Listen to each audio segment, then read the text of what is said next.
The forbidden door of the corridor was supposed to be sealed forever.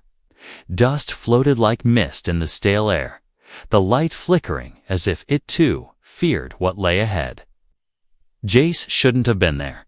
He was just a human scout, assigned to check. Abandoned alien ruins on a forgotten moon.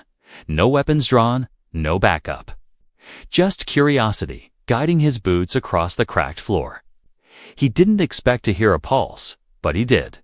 A low, strange hum, almost like breathing but coming from metal. And that sound led him to it. A tall, smooth door with no handle, no sign, just a shimmering glow around its edge. He didn't need clearance to feel danger behind it. It called to him anyway. There was a panel to the side, covered in vines and alien. Dust, but still active. Jace hesitated, then reached out.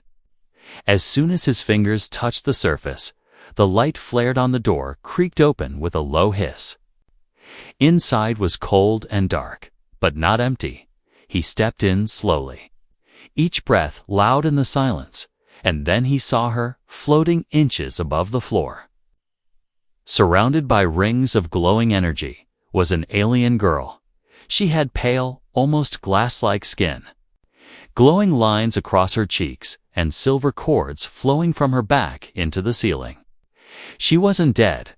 Her eyes fluttered open and locked on him, wide with something he couldn't name. Fear, confusion, maybe even pain. "Are you all right?" he asked quietly, raising his hands. She didn't answer, but her lips moved.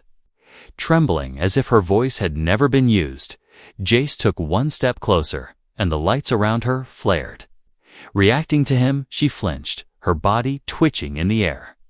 Like something had entered her system, the cords disconnected by themselves. Slamming to the ground, and she fell. Jace caught her, barely. As her weight hit his arms like warm glass, she trembled violently, her hands clutching his jacket as if it grounded her. "No touch," she whispered suddenly, in broken English, not allowed, never allowed. Jace looked around, confused. "What is this place?" "Who are you?" "Asetsa Taro," she said automatically, then blinked hard. No, I am T-Lari." Her voice was mechanical, but something inside her struggled. Jace felt it, like heat passing from her skin into his. "I was not meant to feel," she said, her pupils wide and shimmering. "Not meant to touch, or be touched." He checked her for injuries, but there were none. Only strange tattoos on her arms that pulsed like living code. "You're safe now," he said. Softly, "I'll get you out." She shook her head violently. "Not out back door." Back door opened. "What back door?" She pointed toward the wall behind her podware. A panel now shimmered with red lines, slowly rotating like a spiral. "Not physical," she said, barely holding on to consciousness. "It's here." She pressed her hand to her head. He opened something inside, something never meant to wake.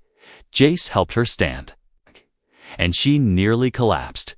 Every step made her gasp. Every sound made her wince. It was as if her senses were being overwhelmed. "You're kind humans. You are heat. And color and sound," she said through clenched teeth. "It's too much," Jace realized then. This wasn't just a prisoner. She was part of something secret, something that had gone wrong. A weapon, or maybe an experiment. One not allowed to feel or think on her own until now. And whatever door had been opened inside her, he was somehow. The key siren suddenly echoed through the walls, a deep rumble vibrating the floor. "They're coming," she whispered, terrified. "They will erase me." Jace didn't wait. He grabbed her arm gently and moved, pulling her toward the exit. As lights turned red, "She can't go far." A mechanical voice growled over the intercom. "Contain the human, secure the asset." The door they came through was now closing. Jace dove forward, rolling out with T-Lari just in time as it slammed shut. Behind them, the ruins trembled. But ahead silence, she leaned against his chest, breathing fast. As her body trembled with sensations she had never known before, he looked down at her, unsure whether to call her a prisoner, a girl, or something more. "What now?" he asked. She looked up at him, her voice barely a whisper. "You already opened the forbidden door," she said.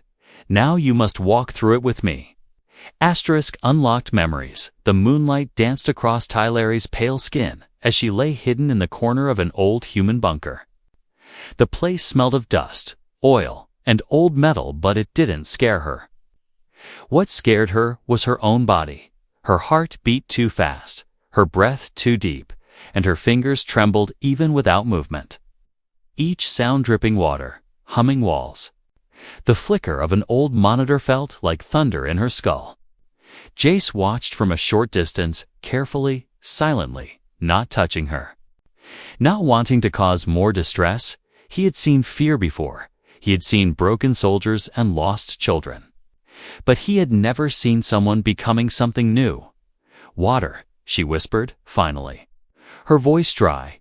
He brought her a bottle, held it out gently, and watched her stare at it like it was a weapon. She reached with both hands, clumsy, shaking, but she drank, and her lips twitched strangely. "That tastes," she paused, "cold." It was a word she wasn't supposed to use. And she smiled at it, as if tasting language itself. Jace sat down.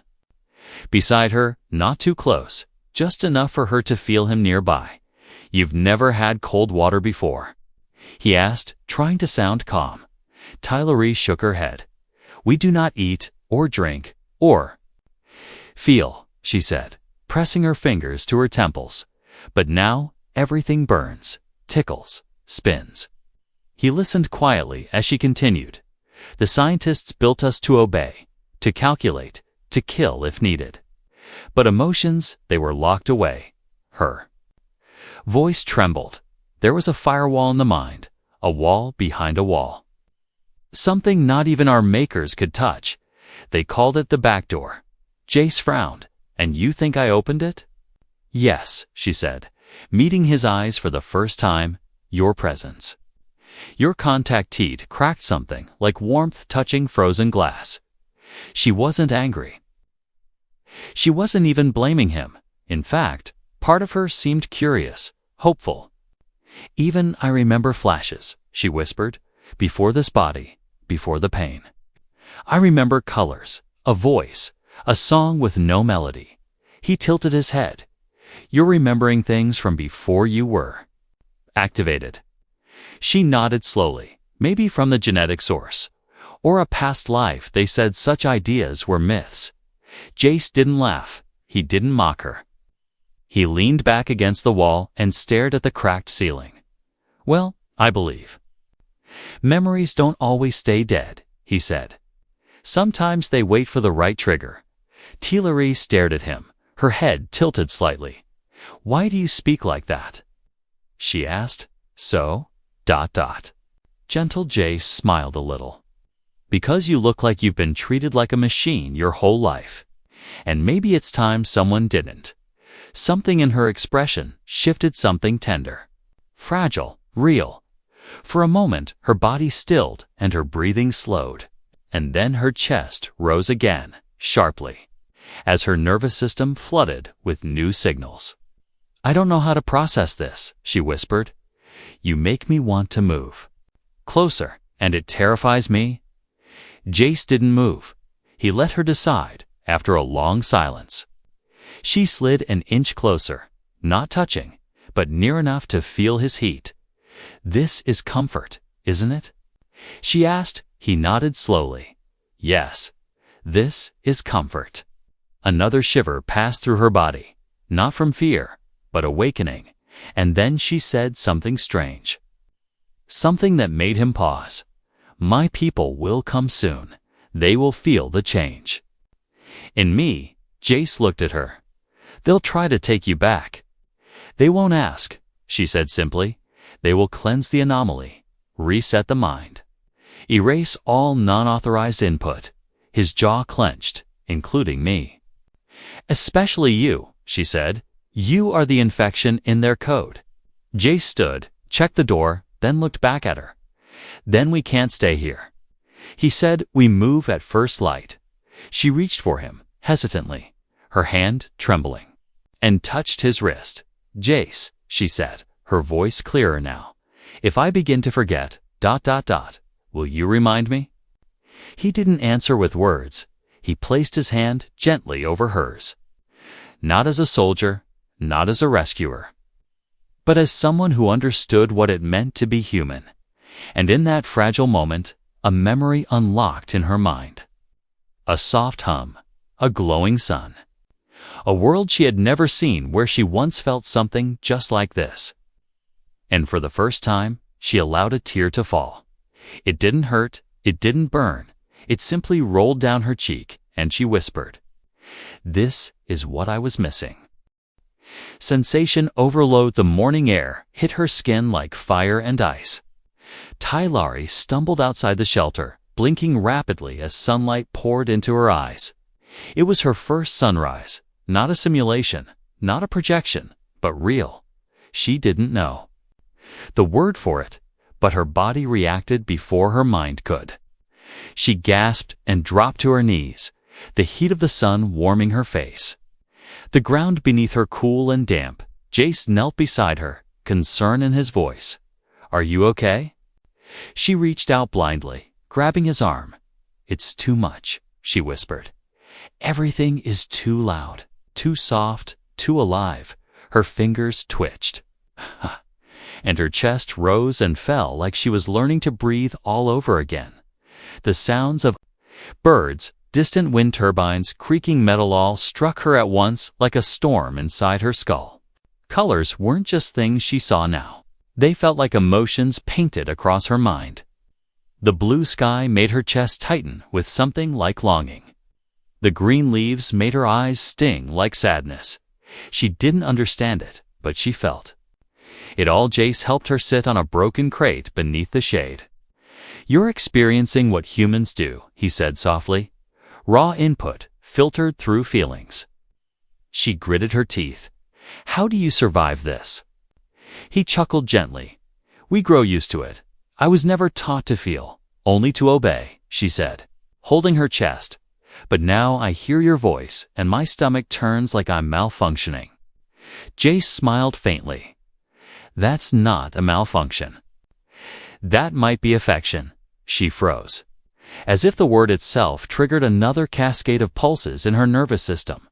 Her hand hovered near his face, unsure, untrained, unready. "May I?" she asked, like touching him was a sacred request. He nodded, and her fingers brushed his cheek. Her whole body shook. A low sound escaped her lips, half gasp, half whisper. Warm, she thought, so warm. "I feel like I'm melting," she said, leaning closer without realizing it. "And it's not pain." Jace placed his hand on hers, steadying her, grounding her. "That's sensation," he said. "And you're handling it better than most would." But Tylari's mind was spinning. Images flashed in her vision, strange symbols, files, codes trying to overwrite this new data. Her system, built to suppress emotions, now overloaded by every second near him. She shook her head violently, standing, her legs wobbling. "I need to move. I need to focus. Where do you want to go?" he asked, rising beside her. "Anywhere." She said, "I need distance from this," then hesitated. "No, not from you.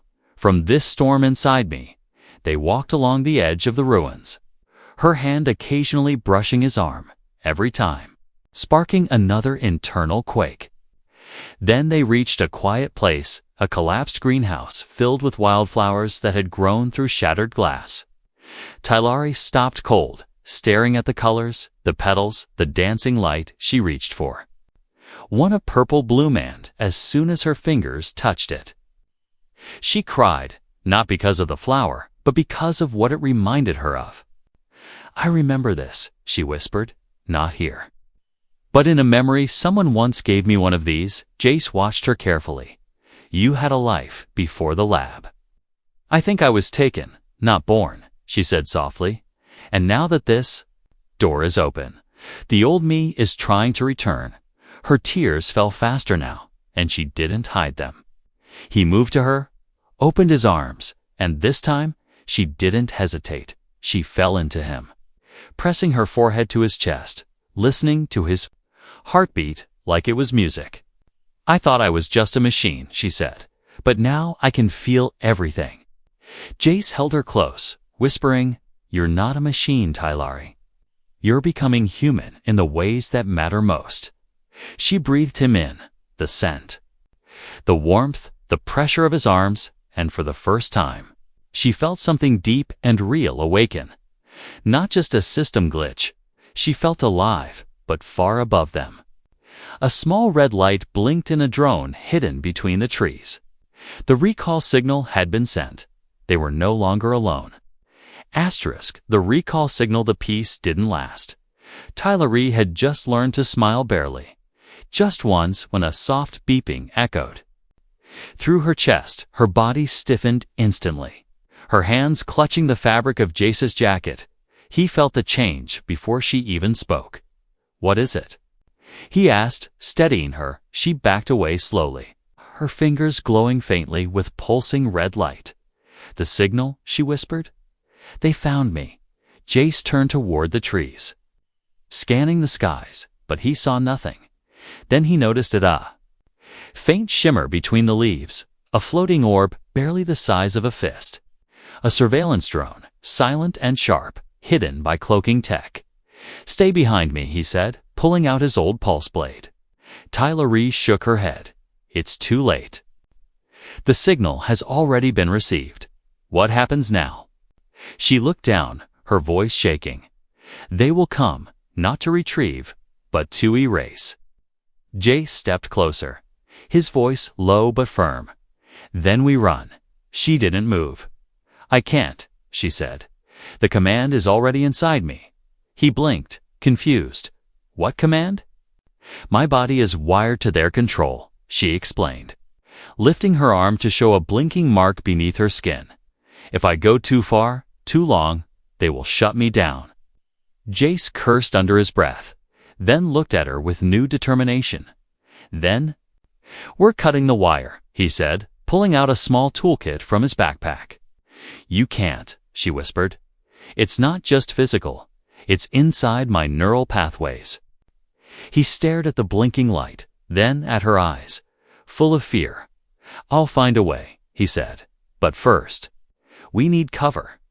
They moved quickly, deeper into the ruined forest, past crumbled statues and rusting alien machines long buried in vines. Tylari winced with every step, her movements slower, her skin flashing warning signals as the override system crept into her thoughts. Voices echoed in her mind, cold and hollow. "Return to base," they said. "Emotional contamination detected." "I won't go back," she whispered to herself, biting her lip. "I won't forget again." Jace noticed her struggling and picked her up without asking. She didn't fight him this time, her body too weak to argue. Her arms wrapping around his neck like she was afraid of disappearing. They reached an old structure half buried under moss and roots. Inside, it was dark and dry, lined with data consoles long dead and walls covered in faded writing. Jace set her down gently and pulled out his scanner, connecting it to her wrist. "What are you doing?" she asked faintly, looking for the trigger. He said, "There has to be a shutdown node I can override." She gave a weak laugh. "You're not a scientist." "No," he said, "but I'm very good at breaking things. I'm not supposed." 2. The scanner beeped and a small map of her body appeared in the air. Flashing red lines led to a point behind her neck, deep near the spine. "Found it," he whispered. "They built a neural kill switch." "You can't remove it," she said. "If it activates, I lose everything: memories, feelings, even my name." Jace stared at the red point, thinking. "Fast. I don't have to remove it," he said slowly. "I just have to confuse it." He rewired his scanner into a feedback loop, then held it over her neck. "This is going to hurt," he said, "but if it works, it'll buy us time." She nodded once, gripping his hand tightly. The moment he activated the pulse, her body jerked, and a cry escaped her throat. Red sparks danced over her skin, but the blinking in her wrists slowed. Jace stopped the pulse and caught her as she collapsed against him. Her breathing was heavy, uneven, but the light on her wrist finally went dark. "You did it," she whispered, smiling. Weakly, "You broke the chain." He looked at her with relief, brushing sweat from her forehead. "Not bad for someone who barely passed tech school," he joked. But outside, in the thick mist beyond the trees, something moved. Not drones, not scouts, but armored figures. With glowing visors and steel claws, they didn't speak, they didn't scan. They already knew where she was. Tyler Reese shivered, not from fear, but from memory. "They're here," she said, "and they won't stop."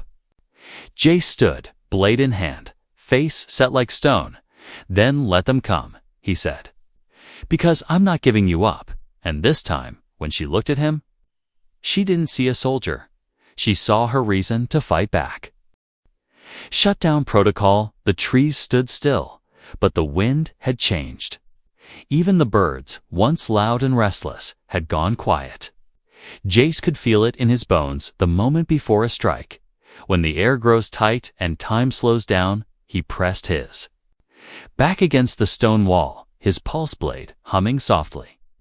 Tylari sat beside him, her eyes closed, her chest rising with slow, shaky breaths. The shutdown signal was still crawling through her, like a cold parasite, but it had slowed. Confused by the pulse burst Jace had sent through her neural link, she opened her eyes, glowing faintly with unstable energy. "I don't have much time," she whispered. "They're sending the protocol team." "What's that mean?" Jace asked, voice low. "They're not soldiers," she said. "They're cleaners." He tightened his grip on the blade. "Let them try." A sharp sound cracked the silenced metal boots, crushing dried leaves.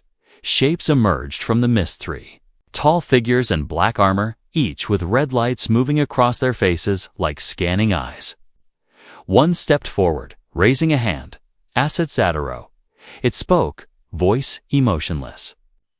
"You are in breach of behavioral containment." Tilari stood. Slowly, her knees weak but her stare steady. "I am not an asset," she said, her voice trembling but proud. "My name is Tylari." The lead enforcer paused, registering her words like a malfunctioning program. "You've engaged in unauthorized emotional activity," it said. "Protocol requires memory cleanse and reconditioning." Jace stepped between them, his stance calm but dangerous. "You're not touching her," he said. "Not unless you go through me first." All three enforcers turned toward him, scanning, analyzing, calculating. "Human subject is irrelevant." One said, "Terminate if resistant." A blade unfolded from its arm with a hiss before it could move. Jace charged forward like lightning. He struck first, slamming his blade into the enforcer's side, sending it staggering into the trees. The others moved quickly, but so did Jace. He ducked low, slashed upward, sparks flying as metal met energy. One enforcer fell. The other spun to fire a stunned dart, but Tylari screamed, and the dart exploded. In midair, her hands, now glowing with raw power, lifted without command. She didn't know how she was doing it, but her emotions were guiding her body. Fear, love, rage, hope, all feeding a system once locked by logic. She raised her arm, and a wave of heat pulsed outward, throwing the last enforcer backward like a rag doll. Jace turned, stunned by the force. What was that? Tilari stared at her own hands, glowing with untamed energy. "I don't know," she said. But it's not just pain anymore. The fallen enforcers twitched on the ground. Systems fried, limbs broken, but the danger wasn't over yet. Behind them, a loud chime echoed through the air. A beam of red light shined down from above, targeting Tilari like a spotlight. She fell to her knees instantly, screaming, clutching her head. Jace caught her before she collapsed. "What's happening?" He shouted, "They've activated remote shutdown," she gasped. "It's inside my spine. It's burning through me." He couldn't see the source, but he knew it was coming from the sky, some satellite link or drone he couldn't reach. Her body convulsed, her skin flickering with red veins. "I don't want to forget you," she whispered, tears falling. "Don't let me forget." Jace held her face in his hands, pressing his forehead to hers. "You're not going anywhere," he said. "I'll bring you back, I promise." She smiled faintly, eyes fluttering shut. Then her body went limp. The lights in her skin dimmed, her voice silenced. "No, no, no," Jace whispered, shaking her gently. "Come back." But she didn't respond. Whatever they triggered, it worked. The shutdown had taken her. For a moment, all he could do was hold her still body in the broken ruins. Then something shifted beneath his fingers, a flicker of light, a small hum from her chest. Her systems weren't fully offline, just buried, sealed behind the back door again, and he still had the key.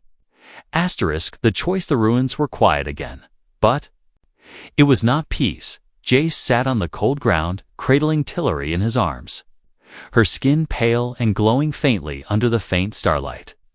Her breathing was shallow, but present. The shutdown hadn't erased her, not completely.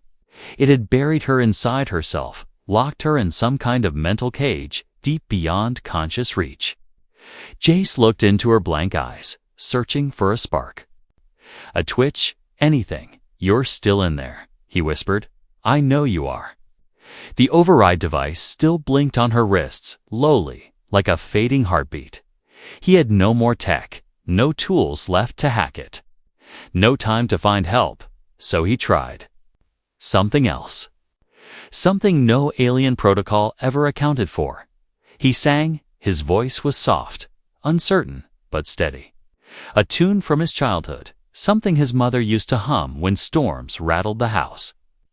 The melody drifted through the cold air, across the broken walls and empty sky. He held her closer, humming every note, every word, and then her fingers twitched. He stopped, staring down at her, Tillery. Her lips parted, barely moving, warm. She whispered, again. Her eyelids fluttered, and she looked up at him like seeing the stars for the first time. "I heard you," she said weakly. Through the dark, he smiled, a mix of relief and heartbreak in his eyes. "You came back," he whispered. "No," she said, "you pulled me back." Her hand reached for his chest, fingers resting over his heart. "I made a choice," she said. Breathing slowly, "I chose to stay." Jace shook his head. "No, they forced you out." "Forced you to forget." She smiled, stronger now. "But I remembered you," she whispered. "They can erase commands, not feelings." Then the blinking light on her wrist turned solid. Jace stared at it. "That's not good." "No," she said softly. "It's the final protocol." "What does it mean?" "It means I have one last choice to make," she said.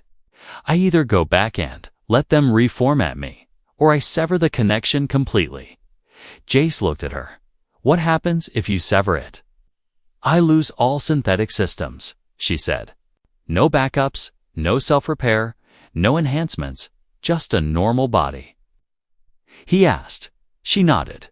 A weak one, slow, fragile but free. He knelt beside her, face close, voice low and certain. "Then make the choice you can live with," he said, "not the one they forced on you." She closed her eyes, inhaled deeply, and reached up to the glowing mark on her wrist. "I'm scared," she whispered. "What if it hurts?" "It will," he said, "but you won't go through it alone." Her fingers pressed the mark, and a soft tone echoed through the air. The light turned blue, then white, then vanished entirely. Tillery gasped, her body convulsing once but only. Once, then stillness. She opened her eyes, wide and clear. And for the first time since he met her, nothing glowed under her skin. No red pulses, no AI voice in her mind, Just breath, skin, and tears, I feel. Light, she said, placing her hand on her chest. But I also feel everything. Jace helped her sit up, holding her hand like she might float away. You did it, he said. You're free. She looked at him. Eyes soft and human now.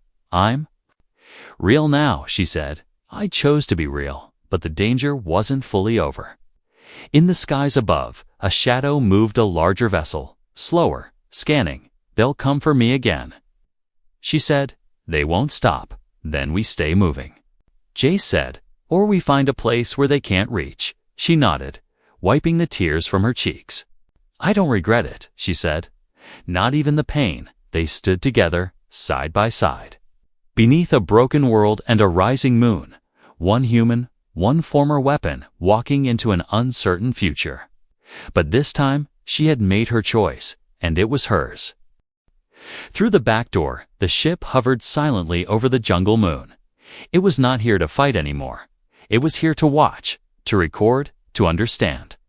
The command center back on her homeworld had gone silent 3 days ago, when Tylari severed. The final protocol, something broke not just in her, but in the system itself. They didn't expect someone to survive shutdown. They didn't believe an asset could choose. But now the data they feared most was spreading. Others like her were waking. And the first name on their lips was Tylari. She didn't want to lead. She didn't want to fight. All she wanted was to feel the wind on her face. The roughness of bark beneath her fingers. The strange ache in her chest when Jace smiled. They lived quietly now. In a hidden place where machines couldn't scan through the trees. A colony of broken things, of escaped things, of people, some human, some not, who didn't fit anywhere else. Jace built her a small shelter beside a stream where she could sit with her feet in the water and hum songs she barely remembered. He didn't try to fix her anymore. She wasn't broken, just becoming. Sometimes she would freeze mid-step, eyes unfocused, head tilted. Are you all right? He'd ask, always the same way. And she'd reply, yes, with a small laugh. I just remembered a smell, or a voice, or a color I never saw. Her memories came like waves, slow, powerful, sometimes drowning, sometimes beautiful. One morning, while the sun filtered through the leaves in golden shards, she sat by the river with a datapad in her lap. Jace leaned over her shoulder. Curious, what's that? He asked. A message, she said. To others like me. He blinked. There? Are others? She nodded, hidden, locked down, waiting for the door to open. What does the message say? She turned the screen toward him. It read, You are not alone. The back door is not a flaw. It is a path. Choose to walk it. Jace smiled. That's going to scare them. I hope it does, she said. Fear is better than silence. A noise in the trees made her turn, but it was just the wind. Or maybe a child from the colony running past. She was not afraid anymore. The fear had melted the day she chose herself over obedience. Now she was something new, not human, not machine, but something real. A girl who once had wires in her spine. Now writing poetry on bark. A voice that once echoed orders. Now humming lullabies to frighten children, and always. Jace by her side, not as a protector anymore, but as her witness. The one who saw her first not as a weapon, not as an alien, but as someone worth saving. One evening, under the stars, she sat beside him, head resting on his shoulder. Do you ever regret it? She asked, taking that step through the door. He didn't answer right away. Just watch the fireflies dance above the grass. No, he said. I think that door wasn't just meant for you. She tilted her head, confused. I was stuck too. He said, in old orders, in memories of war, in fear of feeling anything again. He looked at her, eyes soft in the moonlight. But when I touched you, something opened in me too, he whispered. A back door I didn't know existed. She smiled, a soft smile that wasn't programmed. Wasn't perfect, but but was entirely hers. And then she said the words that made him pause. I love you. 3 words, never used in her training, never taught in her files, never downloaded into her speech, but they felt right on her tongue. Like they'd been waiting for this moment all along. He didn't speak, didn't need to. He just pulled her closer and let her heart beat beside his in the skies above. Satellites blinked and changed direction. The Empire had begun rewriting. Their code not to erase her, but to understand her. The girl who walked through the back door and came out human. The end?